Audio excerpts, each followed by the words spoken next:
partir de agora, na Unesp FM, Observatório do Esporte. O programa que dá bola a todas as modalidades esportivas.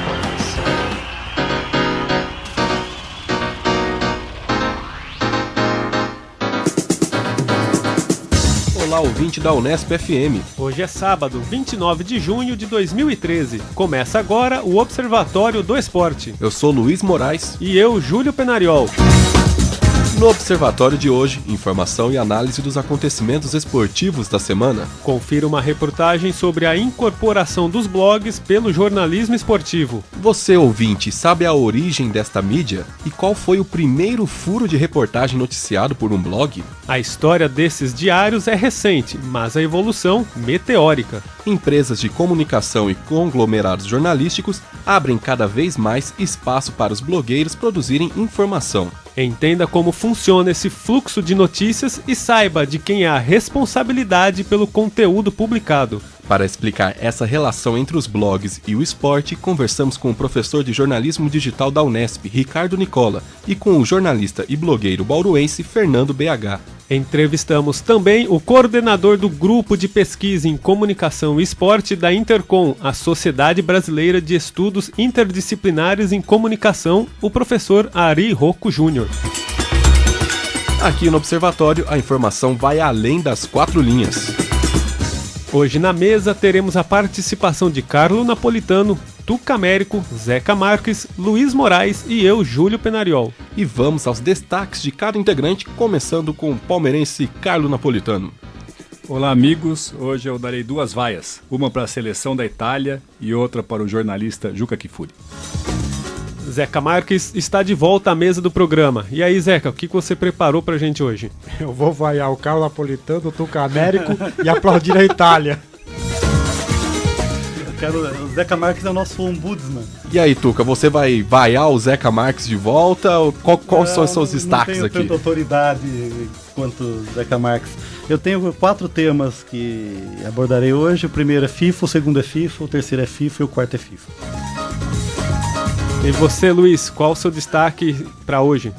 Eu vou falar das 24 horas de Le Mans, que aconteceu no final de semana passado, e também da dança das cadeiras na Fórmula 1, que abriu uma vaga muito importante na Red Bull. E você, Júlio Penariol, o que você preparou hoje? Vou trazer um pouquinho à tona a discussão sobre o Noroeste, a nova parceria de futebol que o clube conseguiu, e falar um pouco sobre a relação do Filipão com a mídia nessas Copas das Confederações.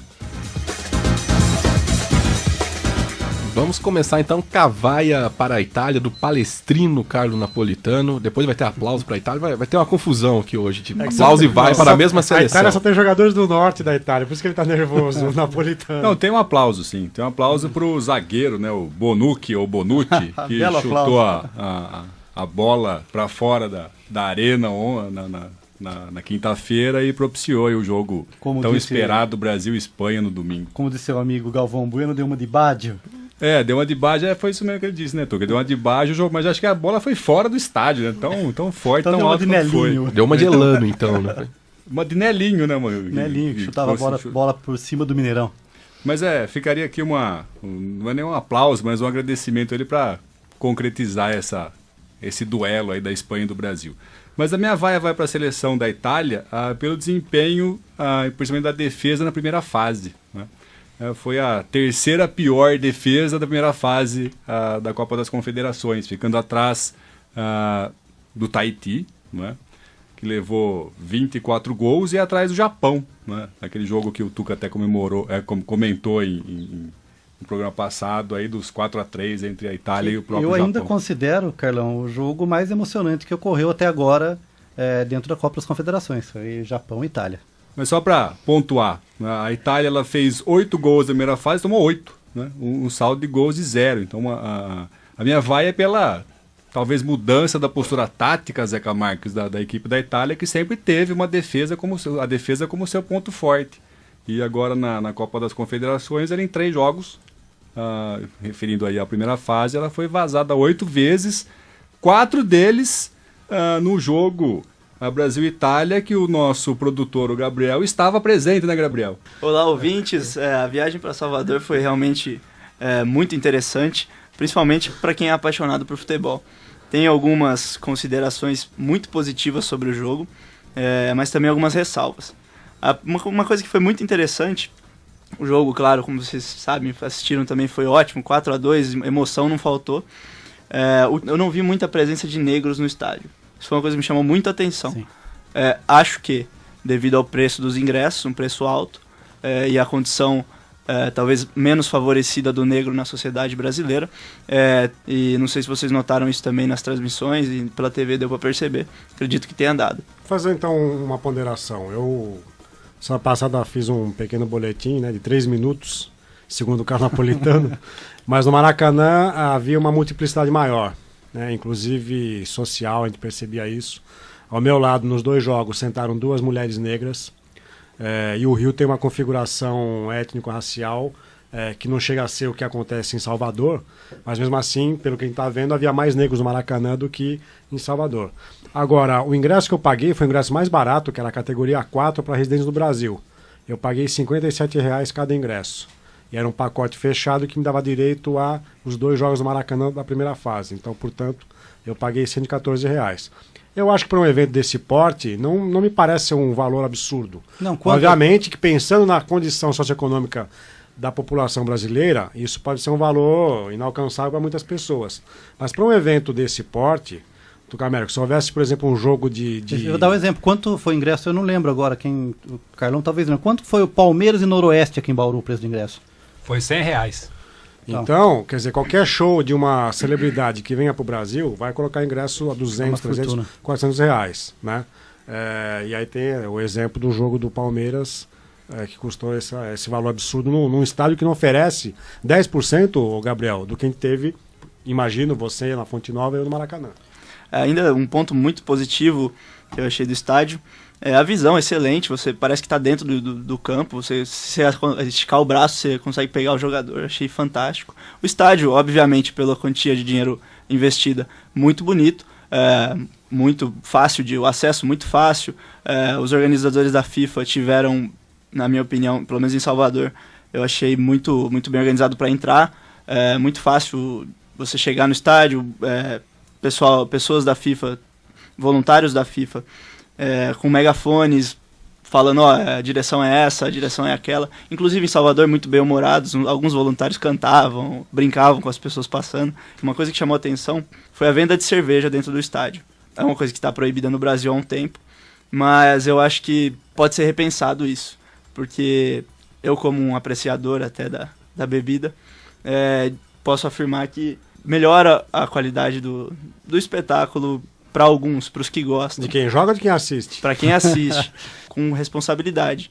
A partir do momento que a pessoa tem a responsabilidade para beber dentro do estádio, eu acho que não tem por que ser proibido.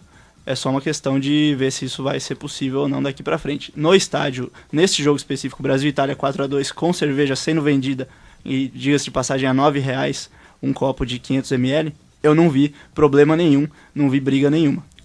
Gabriel, no Maracanã havia também venda de cerveja, eu vi muita cerveja sem álcool ali à venda. Nas cadeiras, uma latinha de 600 ml era vendida por R$12. O preço desses...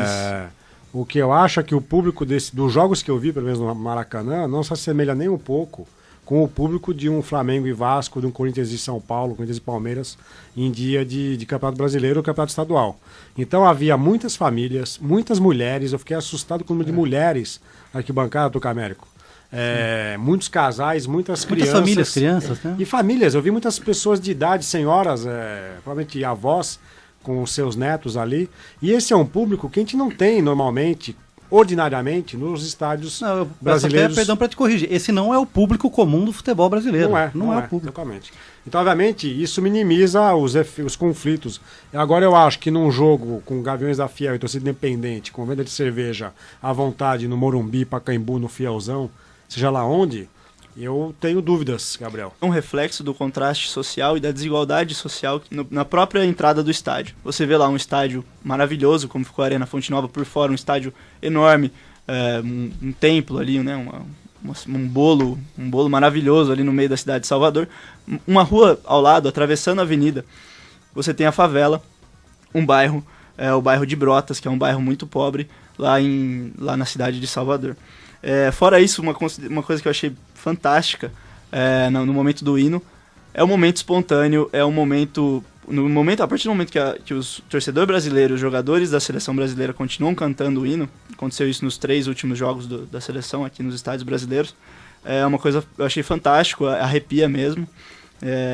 E o fenomenal é que a cerimônia permanece, E a cerimônia, não é exatamente. interrompida pela arbitragem, pelos organizadores do evento em nenhum momento. E isso é uma coisa que tem que ser destacada, que é um momento esportivo criado dentro do momento esportivo, e não fora, como algumas questões como a cachirola, inclusive, que eu tive a oportunidade de receber de brinde uma cachirola e trouxe aqui para o ouvinte ouvir um pouquinho do som desse instrumento inventado e imposto pela FIFA para ser na Copa das Eu tenho que Confederações. discordar, não foi a FIFA que inventou a cachirola. Não foi a FIFA, A exatamente. cachirola Foi é o uma invenção do Carlinhos Carlinhos Brau com apoio do governo federal. Então a FIFA não tem nada a ver com a história. Sinceramente, Mas você vê- nem considero, desculpa, nem considero um invento, isso é um chocalho. Sendo invento ou não, a cachirola não foi aceita e ficou encalhada. Para desencalhar, eles deram de brinde pro pessoal que tava ali, algumas pessoas ali saindo do Chocalho, jogo. né? Chocalho. Chocalho. Pode tocar um pouco Esse a cachirola? é o som da cachirola, amigos da mesa e amigos ouvintes. Emocionante. Nada muito empolgante. Escorreu uma lágrima aqui do Tuca. A última coisa muito curiosa que eu vi foi até engraçada na entrada do jogo. Uma família, como o Zeca comentou, muitas famílias indo assistir o jogo. Uma família toda vestida com 4 camisas iguais. A camisa era dividida ao meio. De um lado, Ney, do outro Telly. De um lado, amarelo, de outro azul. Neymar e Balotelli se fundindo na mesma família. As camisas tinham escrito Ney Telly e Balomar. Achei muito curioso isso. E a minha segunda vaia de hoje é pro jornalista Juca Kfouri, que na última Mas você não tá semana... perdoando nem os enfermos. Não, ele já saiu do hospital. Né? Ele saiu na sexta-feira pela manhã, já estava indo em direção ao Rio para apreciar a final da Copa das Confederações. Mas a minha vaia... O que teve o jogo aqui, Fúria? Foi um acidente isquêmico vascular. Um pequeno acidente isquêmico vascular. E é muito legal a coluna dele da sexta-feira, que ele coloca as visitas que ele recebeu do Tostão, do Dario, o Rei Dadá, e comentando a alegria que foi de tê-lo junto com ele nesse momento aí de doença. Mas a minha vaia vai para ele pelo que ele fez a semana passada, ou seja, quando correram aqueles tumultos na quinta-feira da semana passada, na sexta-feira pela manhã, ele já anunciava que as Copas das Confederações poderiam ter a semifinal e as finais transferidas de lugar, né? Inclusive com até disposição de novos lugares, seria nos Estados Unidos, na China, na Europa. Eu achei um tanto quanto precipitada essa informação do Juca, e que foi prontamente desmentida pelos organizadores da Copa, tanto da FIFA pelo Comitê de Organização Local. Ele, aliás, o meu comentário fazia alusão a isso, né? Ele, inclusive, anunciava que a Itália seria a seleção mais incomodada, e a Itália também, por meio de seus porta-vozes, prontamente disseram que não tinha nenhum problema em permanecer no Brasil e que participariam dos jogos normalmente. Eu acho que tem que enaltecer o trabalho que o Juca Kfouri fez durante toda a preparação da Copa do Mundo. Ele sempre foi um crítico da organização em relação aos gastos públicos e tudo mais, mas eu acho que ele foi um pouco precipitado nessa informação que ele divulgou pelo portal UOL da Folha na sexta-feira, e que foi reproduzido no jornal impresso Folha de São Paulo no sábado. Você falou da Itália, que eu não queria perguntar para a mesa. Assistindo o jogo da última quinta-feira, Itália e Espanha, uma impressão que um monte de gente ali comprou ingresso pensando em ver o jogo do Brasil. Vocês tiveram essa impressão também? Não, eu não... Não. Que o Brasil faria aquela Que o Brasil faria aquela semifinal. Porque ficaria em segundo Porque no seu ficaria em grupo. segundo do grupo. Eu acho que havia essa possibilidade, mas independentemente disso, as Porque pessoas quando as pessoas compram ingresso, elas não sabem qual não será o sabem, jogo. exatamente. Independentemente disso, elas foram para o estádio para torcer contra a Espanha, né? Então isso está muito claro. Não só pela colônia italiana forte, mas veja, Salvador tem uma colônia espanhola muito grande também. Não é à toa que, durante muito tempo, um time da cidade que era famoso era o Galícia. Então a colônia, o termo galego, né, brincar com galego, isso faz parte da literatura do Jorge Amado, sempre tem um galego ali no meio. Então a colônia espanhola é muito forte na Bahia, né, em Salvador especialmente. Mas, obviamente, ali a questão era não querer a Espanha por achar que a Espanha é um time meio prepotente, arrogante, não perde um jogo oficial há quase 3 dezenas de partidas que ela não perde. Mas né? a impressão que eu tive também é que, pelo menos eu, não sei vocês, eu tava torcendo realmente pra dar a Espanha, porque eu acho que o jogo que todo mundo quer ver é Brasil e Espanha. Não, torcer, eu tava torcendo pra Itália, né? O napolitano não pode negar, Falou mas mais então alto. é que eu agradeço depois no final aqui o Bonucci, sei lá como pronuncia o nome do zagueirão da Itália, que propiciou o jogo da Ó, Espanha. Carlão, eu fui até procurar, o Bonucci nasceu no dia 1º de maio de 1987. Portanto, ele já era crescidinho, ele tinha 7 anos quando eu vi o Baggio perder aquele pênalti na final com o Brasil em Los Angeles em 94. Ele quis imitar o Baggio, então. Então, Zé com Camargo. 7 anos, eu acho que a pessoa já tem um certo discernimento sim. das coisas. E provavelmente ele se inspirou no Baggio e bateu no canto oposto, mas não, muito mais alto até do que a cobrança do Baggio. Mas, ô Zeca, você que gosta disso, talvez o jogo de domingo seja a partida do século, né? A partir do século até o mês de julho, né? Daqui a pouco a gente inventa toda a partida do século. Teve um tweet interessante do Arnaldo Ribeiro ontem.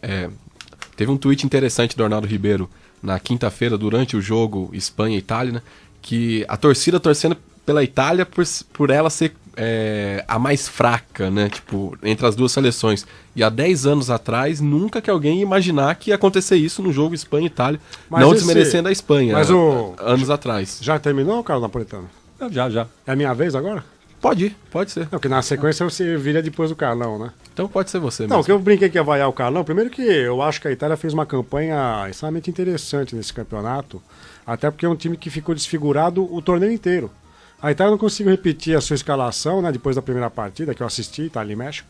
Não repetiu mais, porque era sempre uma sequência de contusões. E pra mim, o Balotelli não jogar essa partida contra a Espanha foi fatal pro time. Concordo. O Balotelli em campo certamente poderia ter provocado algo a mais ali. E vejam que a Espanha tem tido essas conquistas todas, né? E até alguns entendidos dizem que é um novo paradigma de prática do futebol. A Espanha tem ganhado seus campeonatos com campanhas extremamente nada vistosas. Lembrem-se, na Eurocopa do ano passado, a Espanha só passou por Portugal na semifinal, nos pênaltis também. O jogo ficou 0-0 nos 90 minutos da prorrogação. E agora, mais uma vez, na semifinal, a Itália quase conseguiu vencer o jogo, conseguiu vencer a disputa por pênaltis. Eu nunca vi uma disputa com tantos pênaltis muito bem cobrados. Porque às vezes a gente tem 14, 16 pênaltis, porque erram 5, 6. As últimas cobranças que eu presenciei foram traumáticas. Exatamente. A minha esposa, a Lúcia, perguntou, Zeca, por que o goleiro não pula na bola? Eu falei, porque tá sendo bem batido o pênalti. E o Pirlo jogou sem as melhores condições dele, quer dizer, houve contusões, jogadores importantes, e eu acho que a Itália tem um bom caminho para o próximo ano, se vier para a Copa do Mundo. E aí, Carlos Napolitano, é por isso que eu queria fazer a vaia para você, primeiro por isso, e segundo porque eu ouvi o último programa com muita atenção, né, até porque eu gravei o meu boletim de 3 minutos, e eu estava achando que o programa, em vez do Observatório do Esporte, se chamava Observatório Jurídico. Tanto que se comentou em leis. A Aline você não falou, né? Não, ali ainda não cheguei a falar. Mas não cheguei a artigo, tanto. parágrafo. Inciso. E outra vaia para o meu amigo Tuca Américo, que por 3 vezes falou: não tenho motivos para duvidar da palavra do Zeca, só porque eu falei que o Rio estava preparado para receber um jogo de Copa do Mundo.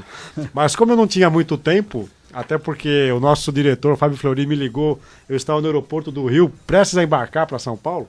Eu queria fazer alguns comentários semelhantes aos que o Gabriel fez. O estádio não tem nenhuma possibilidade de alimentação, a não ser pipoca, o Maracanã, pipoca, biscoito de polvilho, hot dog e batata chips. Inclusive uma das marcas patrocinadoras da Copa, que é a rede fast food, eu não sei se ela não pode montar lojas no estádio em função do cheiro da fritura dos seus hambúrgueres e batatas fritas, mas não havia nenhum tipo de sanduíche. Extremamente saudável. Extremamente saudável. Então, biscoito de polvilho, batata chips, pipoca e hot dog. Havia Coca-Cola, água mineral e a cerveja que a gente já comentou. Diga, Gabriel. Nessa seara da alimentação nos estádios, lá em Salvador, eu comprei cerveja, água e cachorro-quente. Comprei a cerveja por R$9, a água R$6, a garrafinha comum, aquela garrafinha de Eu paguei 500 R$6 ml. também. E um hot dog, que era o quê? Um pãozinho com uma salsicha só, nada mais, fininho, pequenininho, R$8. Então, assim, os preços são bem abusivos. São. Mas independente disso, o Maracanã está muito bonito. apesar de que no segundo jogo que eu assisti, Espanha e Tahiti, eu estava na segunda fileira, mais próxima do campo, e eu não conseguia enxergar a linha de fundo, a linha de gol, porque havia as placas de publicidade, eu estava sentado atrás do gol. E naquele setor, até a 10ª fileira para cima, também não se enxergava a linha do gol. Então acho que isso é um problema de visibilidade. Ou as placas ficam um pouco mais para trás, ou eleva-se ali, ou então não se coloca cadeiras ali, porque eu vi 6 gols da Espanha, simplesmente sabia que era gol porque a bola estufava a rede. Eu não vi a bola ultrapassar a linha de gol. Zeca, dá para dimensionar quantas cadeiras teriam que ser tiradas de um anel? Ou seja, você falou 10 fileiras, isso representaria quanto no total? Umas 2.000, 3.000? Acho que não chegaria a 2.000, Carlão, mas talvez umas 1.500 assentos ali que poderiam ser inutilizados. Né? Quer dizer, para essas Que e é outras, viável, né? para essas e outras ocorrências é que talvez se justificaria uma CPI da Copa, né? Pois. Alguém foi lá, gastou Agora, dinheiro e fez um até estádio. porque quando eles colocam as cadeiras e fazem todos os estudos de visibilidade, o campo não tem grama, o campo não tem placas de publicidade. Não é? Então eles fazem provavelmente fazem ali a colocação das cadeiras sem saber, aliás, onde vai ficar a risca do gramado. Então, depois que se coloca o campo com as marcas, com as placas de publicidade, deveria haver um novo estudo para saber se dá para assistir jogo ali ou não. Na primeira partida, México e Itália, eu fiquei era o mesmo valor do ingresso, mas era num outro piso, no nível 2, e ali a visão era maravilhosa, mesmo atrás do gol, era uma visão espetacular. Diga, Tuca. Não, uma dúvida, eu até pergunto para a produção, se esses painéis eletrônicos, né, que substituem aquelas placas publicitárias, se vão ficar definitivamente no estádio ou só estão lá durante a Copa das Não, Confederações? mas mesmo quando o estádio for usado para jogos do Campeonato Brasileiro, haverá, se não Sim, o mesmo equipamento, haverá outro similar. Porque até eu acho que não lembro se eu acho que eu já comentei aqui, eu sou extremamente contra essas placas com letreiros em movimento, com Eu luz acho que tiram a visibilidade durante do jogo. o jogo em movimento é complicadíssimo fazer aquilo, porque muitas vezes, é muito comum nos jogos que eu vejo do Campeonato Português, a bola está pela lateral e aí muda-se o anúncio daquele momento. E ali em Portugal até tem uma característica, às vezes muda-se o anúncio da lateral inteira. Né? Um patrocinador que ocupa E você lateral perde inteira. um pouco a visão A da gente bola. perde, a gente não sabe se olha para a bola, para a movimentação do jogador, para publicidade. E não sei, a gente poderia até perguntar para alguns jogadores se eles sentem algum tipo de interferência em função disso. Imagino que não, porque até hoje ninguém nunca reclamou, mas jogador também nunca reclama de nada. Né? Ô Zeca, você me dá um direito de resposta aqui no seu comentário? Eu terei direito à tréplica também. Então, para começar, eu acho que eu respeito muito a tua opinião, não é? Até mesmo porque é um direito constitucional a manifestação do pensamento e a opinião.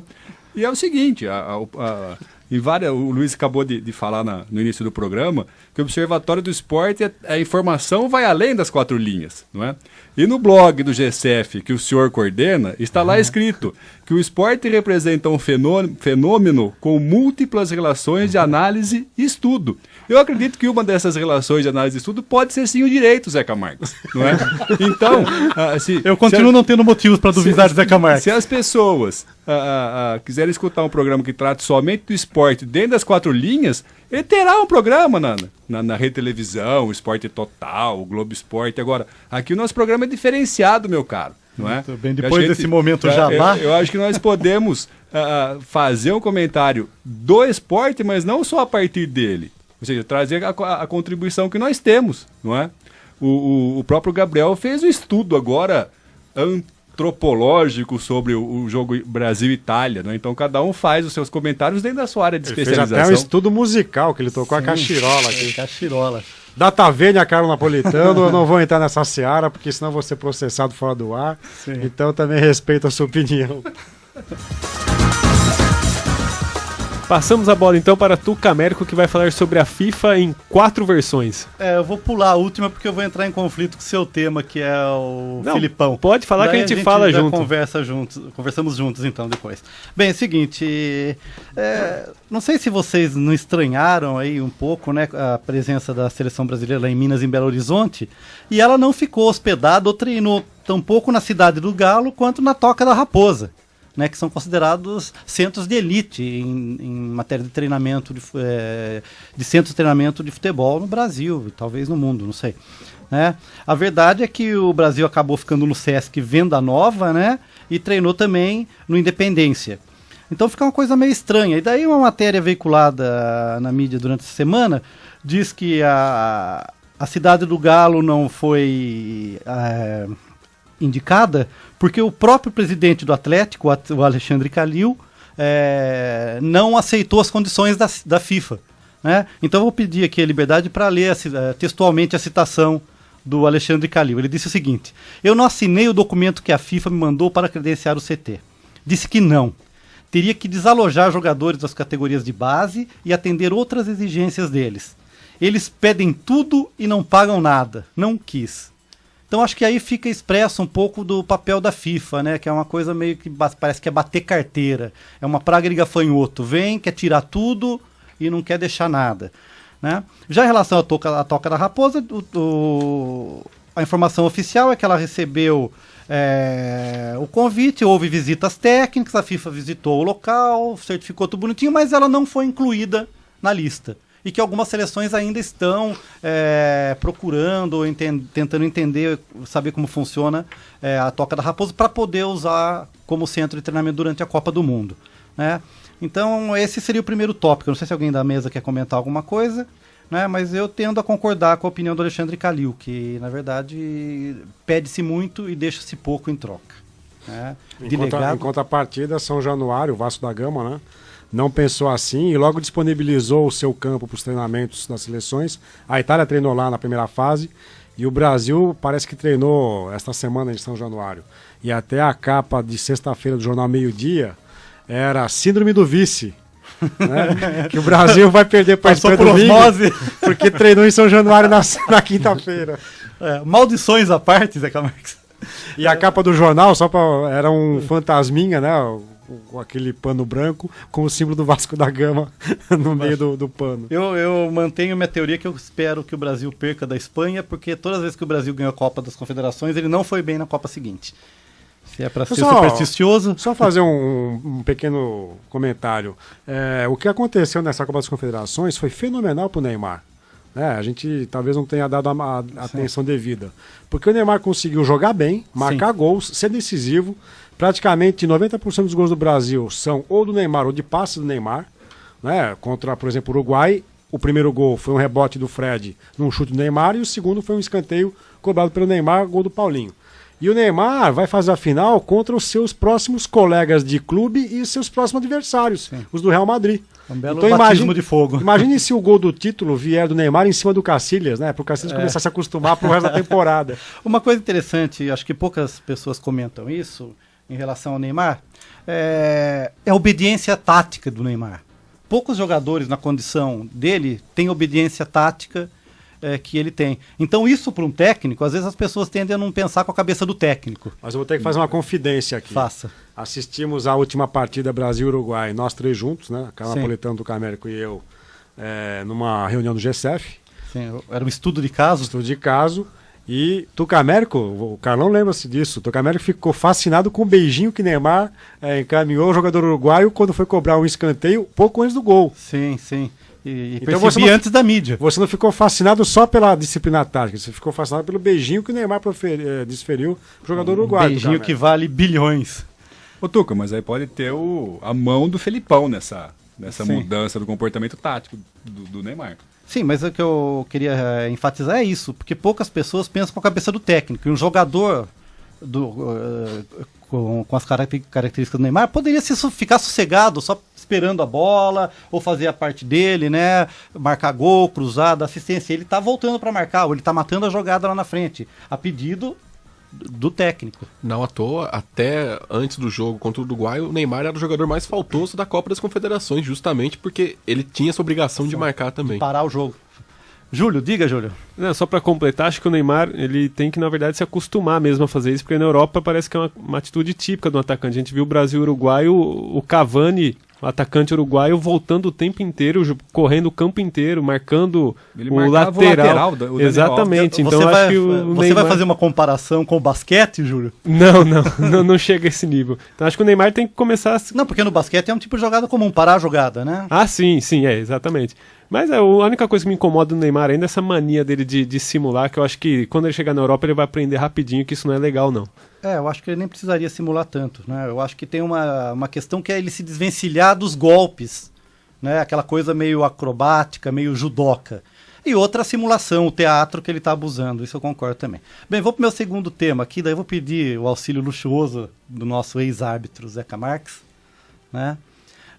Não sei se vocês notaram também as combinações dos uniformes, né? O Brasil não está jogando... Qual o uniforme titular do Brasil, Zeca Marques? Na última partida jogou com o titular, camisa mas amarela, calção azul, meia branca. Isso, em muitos jogos ele está jogando com calção branco, que fica uma combinação para mim horrorosa. Fica horrorosa. Camisa amarela e calção branco e meia branca é horroroso. Sim, aí o México também usou pouco sua combinação no típica. jogo que eu assisti contra a Itália, ele estava de calção vermelho, meia vermelha e camisa verde.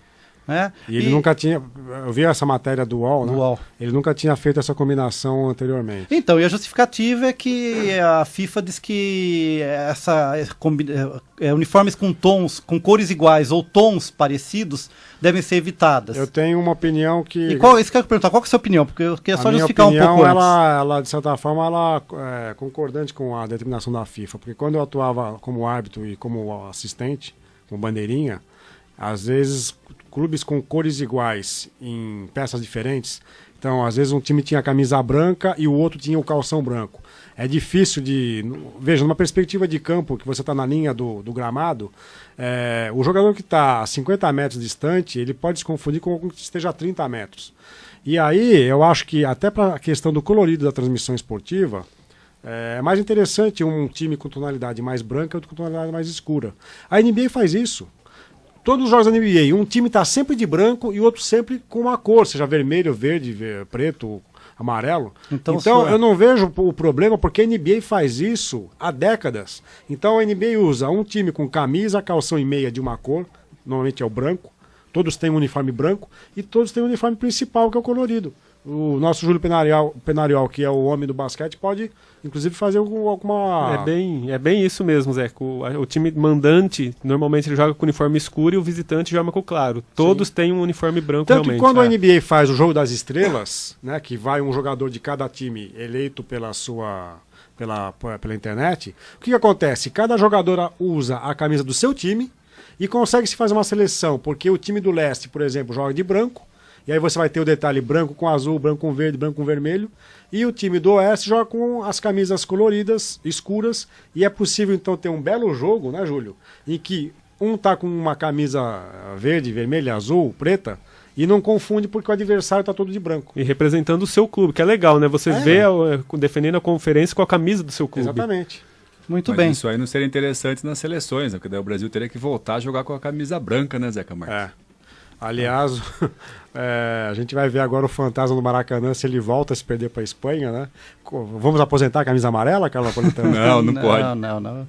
Acho que a maldição só vale contra o Uruguai, né? Então acho que não teremos E contra problema. a Espanha, não sei qual que é a determinação ainda, Tuca Américo, mas é provável que o Brasil também jogue de calção branco, porque historicamente, quando o Brasil joga contra a Espanha, ele sempre usa o calção branco. Aconteceu isso em 78, aconteceu isso em 86... ele vem jogando calção branco e meias brancas e camisa amarela. Muito bem. Bem, aqui o último tópico, vou juntar, né? Essa briga FIFA versus Brasil, né? Então a gente vê aí o José Maria Marim sendo colocado para escanteio, né? Com a imagem totalmente prejudicada em relação aos acontecimentos da Copa do Mundo, as manifestações e por toda a história que ele representa, né? O próprio Aldo Rabelo também não se enturmou nos camarotes com o pessoal da FIFA, né? E aí tem uma coisa intrigante, né? Uma das justificativas para o Marinho não se integrar com o pessoal da FIFA, Zé Camargo, a imprensa está culpando o coitado do Marinho porque ele não fala inglês, né? Então eu queria a opinião de vocês. Vocês concordam mesmo que por ele não dominar o idioma, ele não consegue se integrar ao seleto grupo da FIFA? Ele poderia conversar com o Jerome Valk em francês e com o Joseph Blatter em espanhol. Ou portunhol, que seja, né? Se quisessem, se tivessem o que falar, ou se tivesse algum interesse comum, acho que não seria o idioma o nem empecilho. o governo federal, nem a FIFA tem interesse em dialogar muito com o José Maria Marinho. Então é melhor usar a desculpa do idioma, né? Enfim, aí eu vou pedir, para não invadir o comentário do meu amigo Júlio Penariol, eu vou só comentar então quem sai ganhando, entre aspas, com toda essa briga e virou relações públicas da seleção brasileira, é o nosso amigo Júlio. O Rodrigo Paiva? Não, o Filipão, meu filho, que sim, você ia sim. comentar. Sim, então, eu acho que esse era um dos seus temas. Exatamente. Né? Posso já... Então, eu acho que como eu tinha colocado essa possibilidade, essa discussão, acho que você já pode antecipar também o tema. O que eu ia falar, na verdade, é realmente isso. O embate que o Filipão vem tendo com a mídia desde o começo das Copas das Confederações, ele vem criticando a postura da mídia, que segundo ele tem colocado o torcedor contra a seleção, diz que os jornalistas criticam desde a escalação até a postura tática, o excesso de faltas, enfim. E na verdade, duas perguntas em relação a esse tema, eu gostaria de comentar com vocês. Ele também falou, ele cita, inclusive, nominalmente a ESPN, como um canal que tem jogado contra a seleção. Ele falou isso em uma das entrevistas. Então, as minhas perguntas, para a gente debater, será que a ESPN tem sido realmente mais crítica justamente porque ela não tem os direitos de transmissão, então, de repente, ela, digamos, fica mais à vontade? E a outra pergunta, se realmente a mídia tem pegado no pé dele ou se ela tem feito o papel dela, que é criticar, não é também só levantar a bola da seleção. Porque eu acho que o Filipão está entrando numa seara muito perigosa, esse embate com a mídia, que não vem ao caso nesse momento. Mas eu acho também que a implicância, entre aspas, do Filipão é com a ESPN, porque no geral eu vejo as coletivas, o Filipão está muito à vontade. Né? Ele Será brinca com os jornalistas. Ter a edição do Vocês Vão Ter Que Me Engolir, parte 2? Ou a edição, eu fico imaginando a edição igual do Dunga, que xingou na Copa baixinho e vazou o som já. O Filipão faz isso. Mas nesta semana, o Filipão teve um encontro com a imprensa no hall do hotel, em Belo Horizonte, e o Paulo Vinícius Coelho, foi relatado na própria ESPN, que o Paulo Vinícius Coelho ficou conversando com o Filipão, e por isso que o Paulo Vinícius Coelho não entrou num link ao vivo no programa matinal que tem o Zé Trajano nas manhãs de segunda a sexta. Mas eu acho que a postura do Felipão, ela tá até um pouquinho... Tá light. Tá light, eu acho que ele tá no Felipão paz e amor ali. Um tema que eu queria levantar, Carlão, é o seguinte. Primeiro, o nosso diretor Fábio Fleury me assoprou literalmente aqui no ouvido a questão do Lucas, que ele falou que quanto mais a torcida pediu o Lucas, mais ele demorará para colocá-lo em jogo. Se fosse Felipão, também não colocaria o Lucas. Eu acho que aí é uma questão até tática, isso cabe a uma decisão técnica, Mas o que eu queria comentar também é que com esse esgotamento dos cartolas da CBF, quem está fazendo às vezes de cartola por onde a seleção passa é o próprio Filipão. E o Parreira também. Também. Então, por exemplo, lá em Belo Horizonte ele recebeu o Cuca. Ainda em Minas, ele desceu para tomar chimarrão com os jornalistas no lobby do hotel. Ele recebeu o Gilmar Mendes, ministro do STF, do Supremo Tribunal Federal. Você quer comentar alguma coisa sobre isso, Depois sou eu que falo de direito, Recebeu também o Delfim Peixoto, presidente da Federação Catarinense. O Weber Magalhães, vice-presidente da CBF para a região Centro-Oeste. Então dá a impressão que o Filipão é o presidente da CBF. E em Goiás também ele recepcionou dirigentes do Goiás, durante o treinamento. Então isso não são atribuições que se espera de um técnico. Talvez, em última instância, o Parreira fazendo o meio de campo. Então eu acho que isso acaba demonstrando a fragilidade da direção da CBF nesse momento, que tem que colocar o Filipão.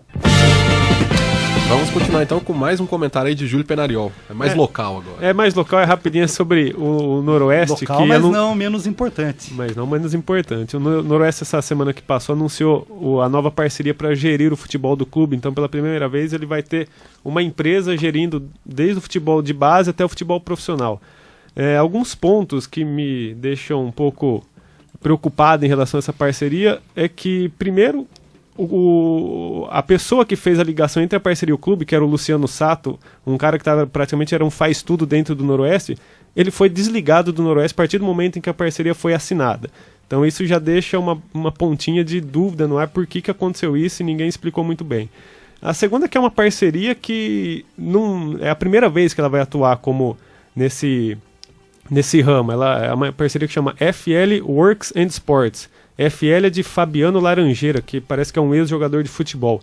Então me preocupa um pouco ser uma parceria que não tem nenhum histórico em fazer esse tipo de trabalho. A terceira coisa é que eles trouxeram um técnico chamado Edson Machado, ou conhecido como Edinho, que também não tem grandes resultados em times profissionais. Parece que ele já passou pela base de vários clubes, inclusive do São Paulo, disse que trabalhou com o Kaká, enfim, mas que no futebol profissional ele pouco acrescentou aí, por enquanto, em termos de resultado. Então são questões que preocupam, mas ao mesmo tempo a gente sabe que o Noroeste vive uma crise financeira com salários atrasados, perdendo jogadores na justiça porque não paga os direitos de imagem. E essa parece que foi a única solução que foi encontrada. Mas você queria quem como técnico Noroeste? O Zé Mourinho? Ou Guardiola?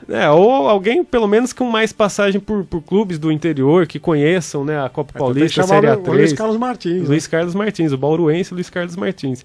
Então, mas né, parece que foi a única parceria que apareceu, então não dá pra gente também criticar, é ficar mais de olho e ver o que vai acontecer com o Noroeste nesse segundo semestre. Ficou tanto apreensivo, Júlio, que eu dei uma procurada aqui dessa FL Works. Não tem nem site. Não tem site, não existe referência nenhuma, coisa totalmente obscura, isso me preocupa um pouco. Exatamente, e tem junto com eles o Josimar, aquele ex-lateral da seleção do Botafogo.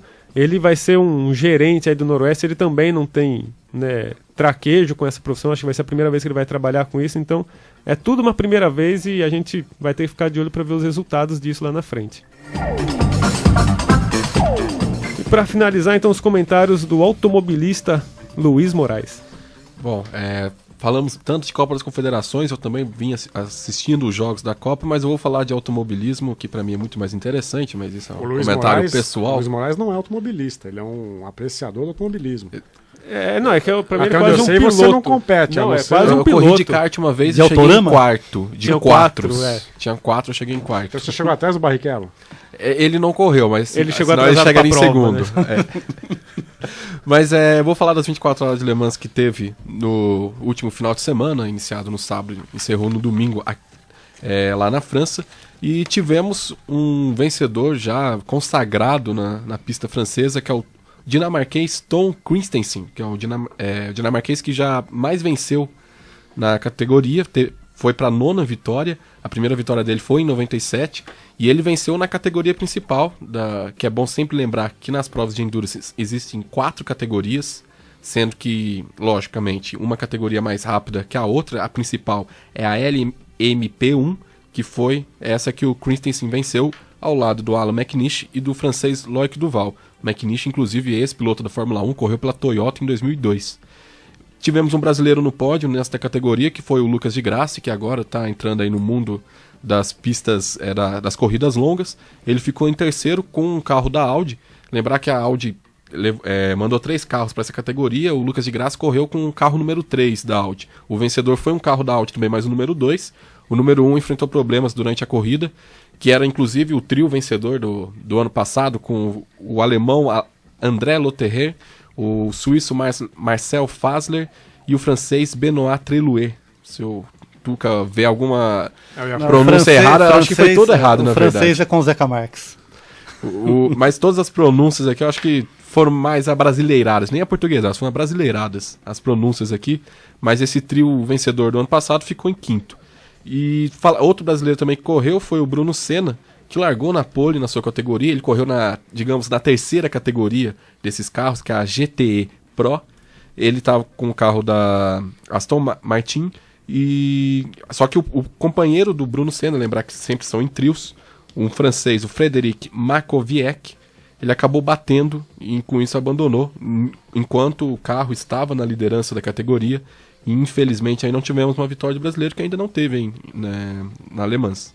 E também na última categoria, digamos assim, por velocidade dos carros, na GTE AM, o dinamarquês Alan Simonsen, ele acabou falecendo após uma batida na 3ª volta, muito no começo, e ele acabou, infelizmente, falecendo aí.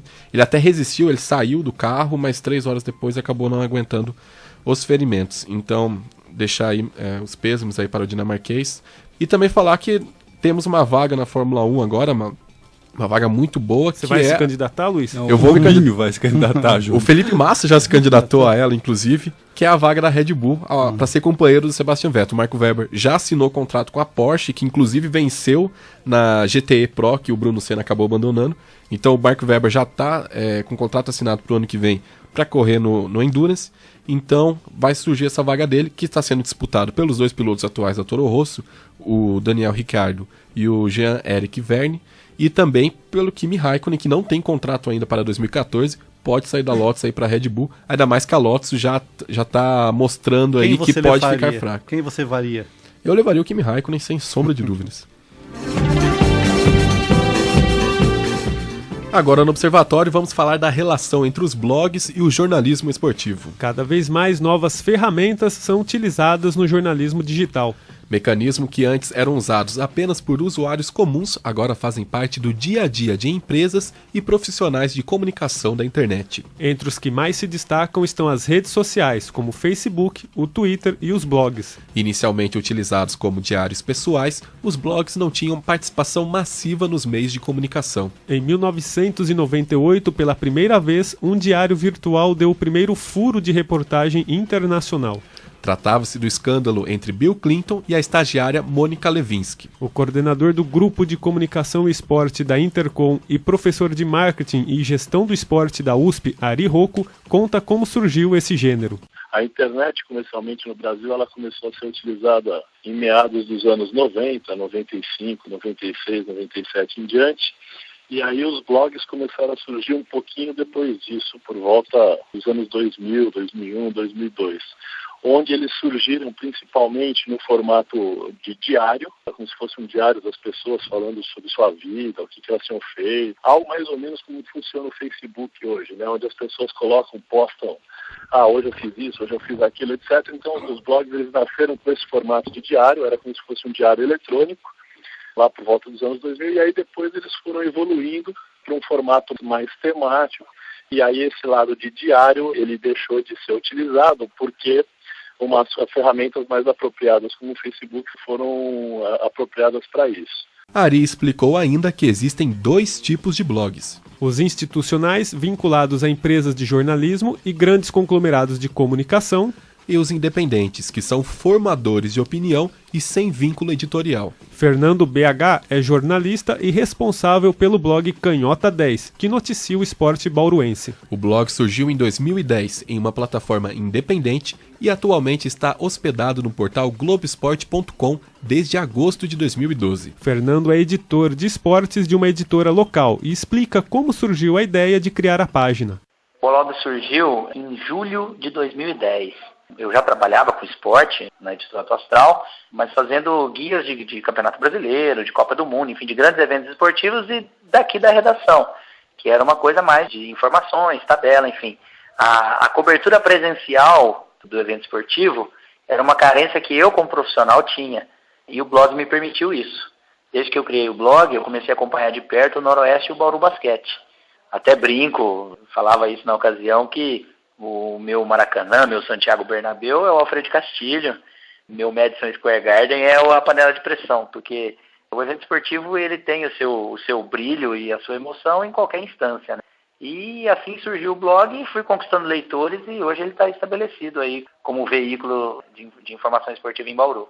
Fernando BH conta também que o Canhota 10 não gera receita hoje, porque o Globesport.com não permite publicidade em suas páginas. Ele ressalta que aceitou se hospedar no portal pela visibilidade que receberia, mas afirma que, para sua surpresa, isso não aconteceu. A audiência era maior ou igual antes, isso que me surpreendeu negativamente, porque eu não tive o acréscimo de audiência que eu esperava migrando para o portal. A parte de anúncio, eu não posso ter anunciantes ligados a mim, é uma coisa de administração do Globo Esporte, e no momento eu tenho apenas um relacionamento de hospedagem. Eu me aproveito, vamos dizer assim, da visibilidade da grande audiência do portal Globesport.com. Fernando BH explica que deve seguir os princípios editoriais da Globo e, por isso, a responsabilidade dos textos é somente sua. Tem um texto extenso de política e de princípios da Globo que eu sou responsável pelo que eu publico. Por exemplo, eu não cito Pascoaloto nos meus textos, não chamo de Pascoaloto Bauru,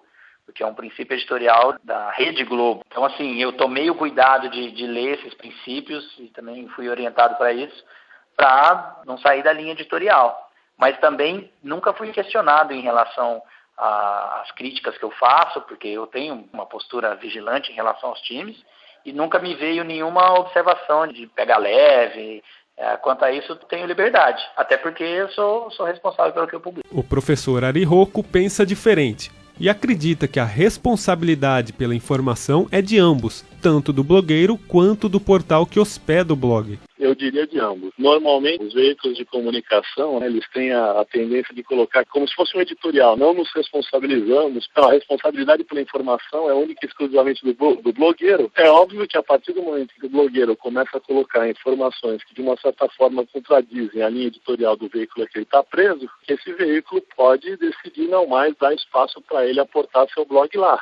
Então, eu diria que a responsabilidade é conjunta, porque se o blogueiro for, por vezes, editorialmente contra a empresa de comunicação na qual ele está vinculado e no qual ele tem espaço, muito provavelmente essa empresa vai decidir não mais dar esse espaço a ele. O professor de jornalismo digital da Unesp Bauru, Ricardo Nicola, mostra quais são as contribuições do blog para o jornalismo. A forma de conteúdo é uma contribuição interessante, porque ela permite o que a gente chama de jornalismo colaborativo. Essa colaboração foi intensificada através da blogosfera, o que já a mediasfera é meio resistente. Então o texto ele passa a ser mais colaborativo com o cibercidadão, ele não fica restrito aos profissionais da comunicação. Essa é uma contribuição importante. A segunda é o próprio formato também.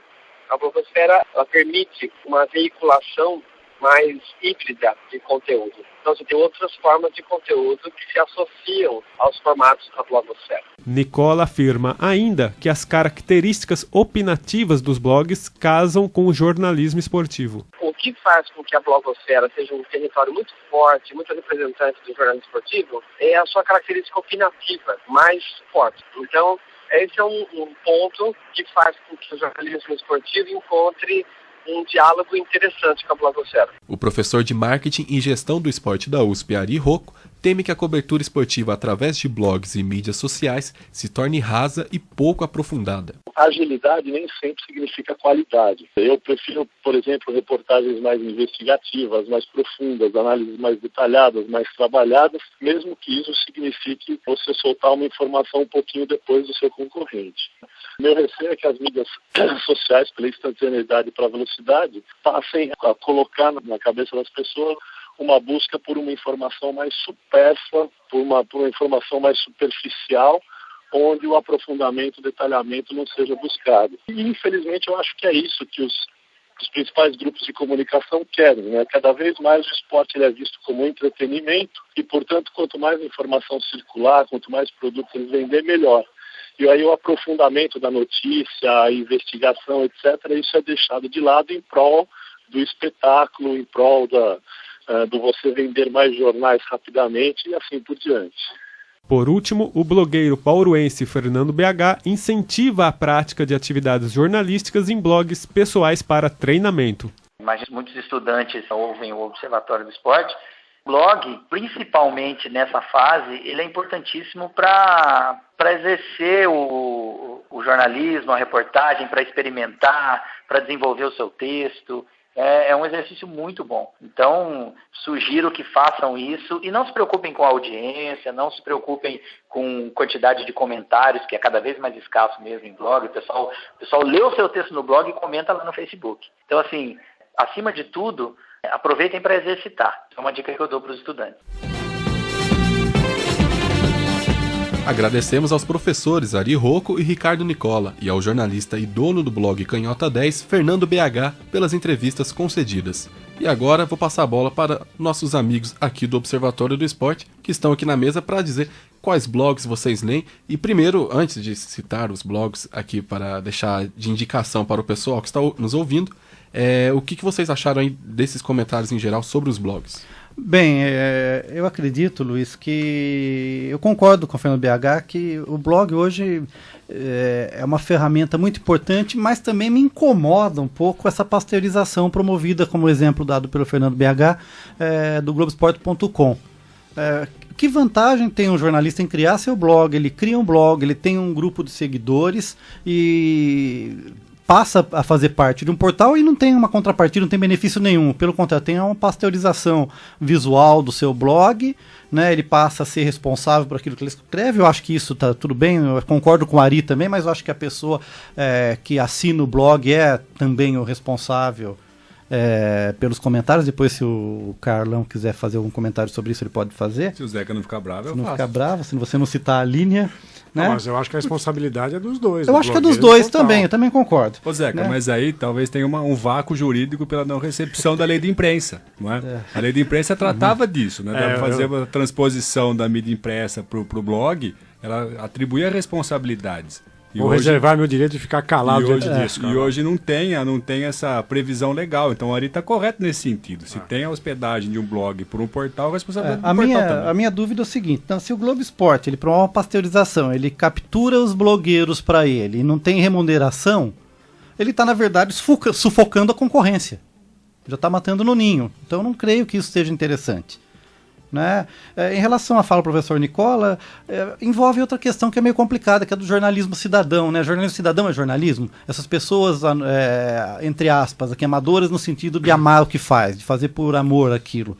Elas podem ser consideradas jornalistas, né? Uma vez que pode ter uma abordagem subjetiva do tema? Eu acho que o jornalismo, por definição, tem que ser sempre algo em torno da busca da cidadania. Sim. Né? Mas o que me incomoda mais na blogosfera é o excesso de gênero opinativo. Sim. E aí acho que o Nicola falou uma coisa interessante que se aplica bem ao esporte, porque de fato os jornalistas esportivos, de forma geral, são todos eles donos de opiniões. Sim, e qualquer um pode dar a sua opinião. A gente diz que não temos 200 milhões de técnicos de futebol Sim. no Brasil, técnicos da seleção. E mesmo dentre os jornalistas especializados que têm o domínio da técnica do jornalismo e o conhecimento específico de determinado esporte, está cheio de opinião divergente. Exatamente. Né? Então eu concordo com você também que o jornalismo esportivo é extremamente opinativo e ele se alimenta basicamente da polêmica. Exatamente. Eu acho que das opiniões diversas. Mas acho que o modelo do blog do Fernando BH, pelo menos é um dos que eu acompanho, ele traz muita informação, ele é um cara que realmente vai no treino, acompanha os bastidores, vai em votação de conselho, então ele traz opinião, mas ele traz com muitas informações checadas de bastidores. E nós temos um outro amigo nosso, o Gustavo Longo, que também tem um blog sobre os esportes de inverno, os esportes de gelo. Nosso colaborador. Brasil Zero Grau, né? Brasil Zero Grau, que é um nosso colaborador, que é um blog também de muita informação, não é apenas de gênero opinativo. Nosso amigo Papa tem o blog do Papa, né? Exatamente, que ele fala sobre basquete. Exato, que ele tem bastante informação, está sempre em contato com jogadores. Papo com Papa, que aliás ele devia pagar royalties ao Observatório do Esporte, porque o quadro nasceu aqui dentro. Sim, né? Mas nós vamos usar a estratégia do Globoesporte.com e não vamos remunerá-lo por nada também. Eu acho que é complicado esse tipo de situação. Mas eu concordo com o Fernando BH que o blog é uma ferramenta extremamente importante para os jornalistas que estão em início de carreira. É uma chance que ele tem de exercitar, de colocar sua opinião para apreciação das pessoas que acompanham, que seguem seu blog, mas a gente tem que lembrar também que hoje existe um esvaziamento do blog. O blog hoje já virou extremamente literário se comparado aos posts do Twitter e do Facebook. Né? Então a gente cria também um esvaziamento dos blogs. E que não é legal, né? Porque, por exemplo, eu conheço vários jornalistas e amigos que a fonte principal de informação deles é instalar um programinha que chama TweetDeck em seus computadores. Ou seja, ele um programa que agrupa várias personalidades ou pessoas ou jornalistas que postam novidades, entre aspas, no Twitter, e eles só ficam replicando, né, as informações que estão no Twitter. Então eu não considero isso jornalismo. Só sugerir a leitura do blog Desinformando, do Paulo Beraldo, e da Mariana Goulart, né, os alunos aqui dos cursos de Relações Públicas e Jornalismo. Fazer uma autopropaganda também, que a partir de agosto eu vou ter um blog chamado Autoblogilismo. Já está sendo. Já peguei o domínio e terei o blog para falar de automobilismo. Você, né? Caso alguém não tenha sacado o trocadilho. Ninguém percebeu. Você, ouvinte do programa que acessa as redes sociais, você pode também ver nossas outras sugestões de blogs lá na nossa página do Observatório do Esporte no Facebook. O endereço é www.facebook.com/Observatório do Esporte. Repetindo, www.facebook.com/Observatório do Esporte. Acesse também o blog do nosso programa. O endereço é www.observatoriodossporteunesp.blogspot.com. Repetindo, www.observatoriodossporteunesp.blogspot.com.